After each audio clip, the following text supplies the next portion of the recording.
when we're trying to integrate issues of a mom's state of mind and how it affects our work, there's still so many opportunities for professional growth that I hope you can kind of keep that in mind. So if some of the slides seem simplistic, try to think of particular cases or situations that you were in with moms and perhaps look at how could it have been handled differently.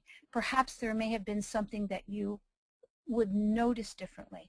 Most importantly, I think you're also going to get validation for what you are already doing. We're not especially a culture that mixes issues of the mind and issues of the body, but there's no way to not do this anymore. And we're seeing a lot of research and a lot more findings and a lot more conferences that are talking about how do we integrate this without saying, wait a minute, I'm not a psychotherapist and I'm not the social worker.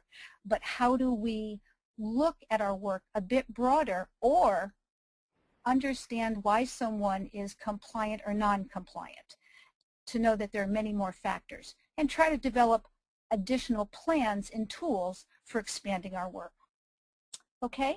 There's a lot more research coming out. What I'm going to be presenting, as Cynthia said, is evidence-based, and there are many, many, many articles and research. It's pretty much of a hot topic and has been for a number of years.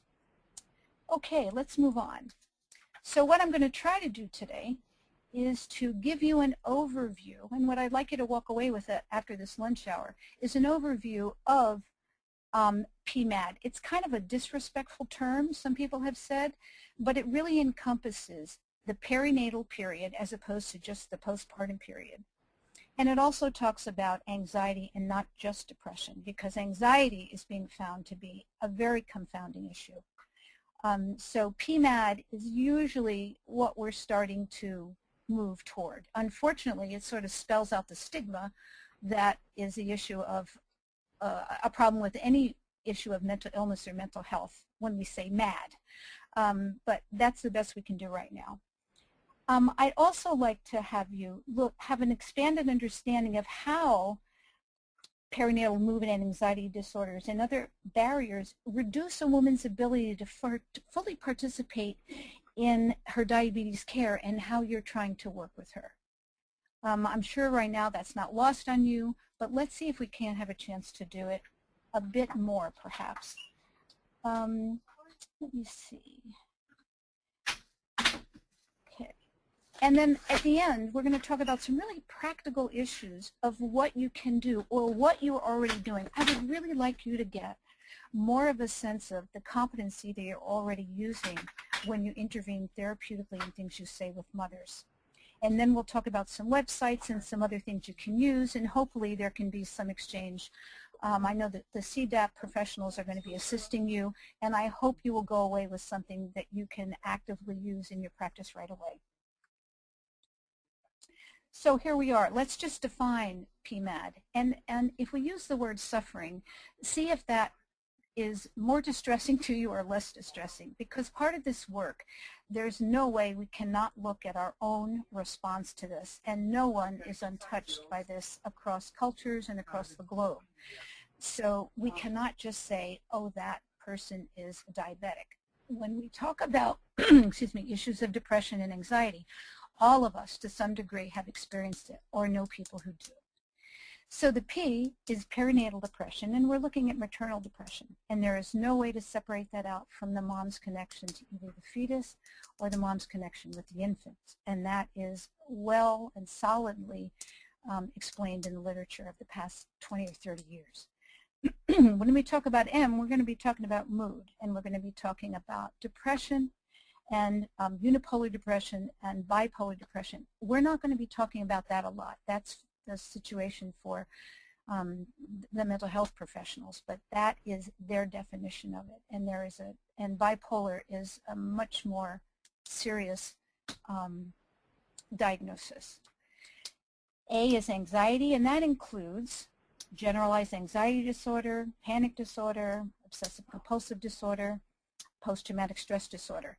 And remember too that a mom doesn't just have to have one diagnosis or have one condition. They usually hang out with a pretty negative group of cohorts, and they are complicating and complex for both those of us providing service and for the mom who's experiencing a number of just distressing mood states.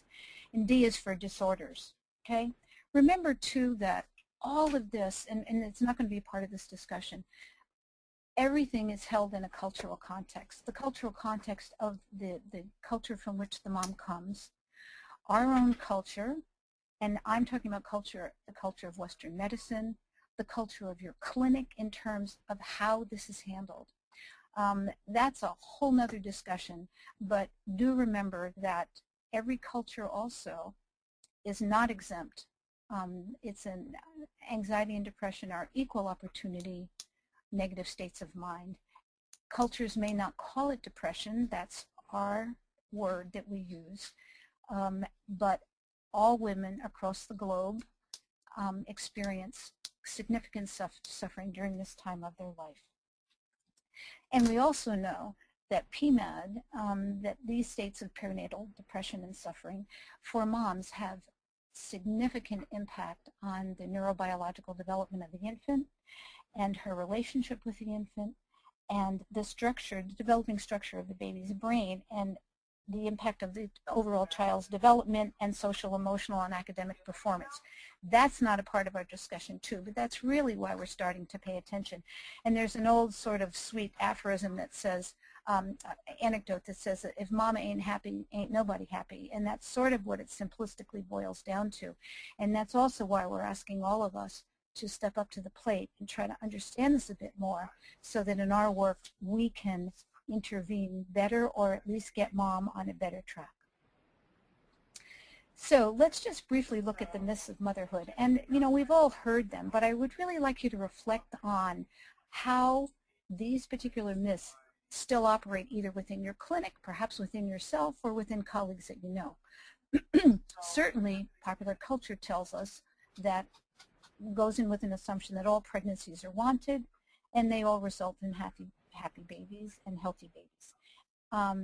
That very often isn't a mom's experience. We also know that 50% of pregnancies aren't planned, 3 to 5% have defects, and certainly not all folks and moms get pregnant when they want to get pregnant. In the ISTOs, there's recent research that just came out in March and has come out before that on assisted reproduction and how much that increases anxiety, especially for moms, and how that can interfere. We also know that at least 10% of dads are depressed, and with all the developmental changes of pregnancy. So then how do we stay attuned to this work? How do we stay attuned to these needs and yet still stay attuned to the mandates of what we're supposed to be doing in our day-to-day work at our clinics?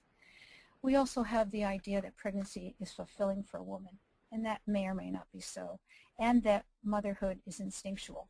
I heard this great lactation specialist the other day say to someone when a young, exhausted mother of a newborn said to her, but my mom said everything, this breastfeeding really came pretty easy, and she said, well, she snorted and said, we call that fond memories, but it really isn't grounded in much truth. And so I think we also have to be willing to check our myths that are operating with us in our work with moms.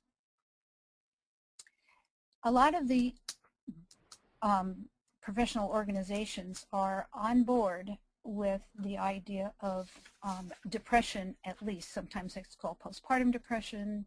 For our intents and purposes, we're going to call it perinatal to encompass pregnancy and the first year of life. So this is a pretty powerful quote from Pediatrics, and a relatively recent article, and you will see similar articles in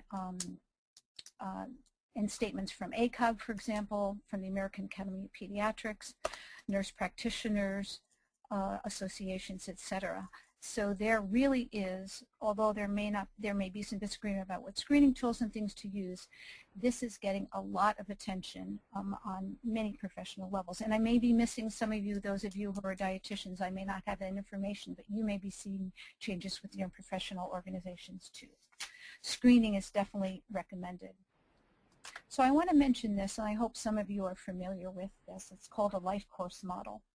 And it was developed by Dr. Liu and his colleagues at the time when he was down in UCLA. And it is a model that's used in California's maternal and adolescent public health departments. And some of our counties have this as very much of a developed model. And what it says is, we really have to look at a woman's life not as disconnected stages, that the disconnected stages of antepartum, interpartum, postpartum are what we ourselves use. But in fact, a woman's life is a whole integrated continuum. And that if we use this conceptual framework, and it's actually quite a shift from how we usually look, we're going to look at each stage of life, so a woman's childbearing years, were influenced by the stages that preceded it, and that the life stages will also affect what follows it after, for example, a woman's childbearing years. And it's especially important to our work with women in the period, in this perinatal period, and it will broaden our perspective is what I'm hoping. So rather than saying the risk factors are really the domain of the social worker, if you have one, we're going to say who is walking in the door and what are the issues that that woman deals with day to day, so that I can do my work and incorporate it into her lifestyle to the best of my ability. This is something that's very familiar with social sciences, but not as familiar in medicine and nursing yet, or you may already be familiar. And this is an example of the issue of what are the pressures that a woman has in her life before she enters our clinics. Michael Liu talks a lot about racial and ethnic disparities in birth outcome. And if you can look at this slide quickly, and I'm sorry that it's not in color, you'll notice that along the bottom is the life course perspective from birth through death. And then there is, along the side in the vertical line, reproductive potential. And what he shows us visually, and for us to remember with certain minority groups, in this case it's African American moms, that if we look at protective factors of white Caucasian women, the protective factors are the arrows that are pushing up on the line, and the risk factors are the ones that push down. Notice that visual when you look at African American women, the protective factors that come to them by virtue of culture, by virtue of color of their skin, by virtue of where they live, etc. And what this starts to show us is that sometimes we say, oh, we just have to do better prenatal care. What they're saying is, no, I think we have to look a little bit further here, because they're also noticing with the African American women, they tend to get more depressed as pregnancy goes on, because the factors, the environmental factors, the traumas, the effects of poverty, which with many of them are subjected to, start burdening them more as pregnancy goes on.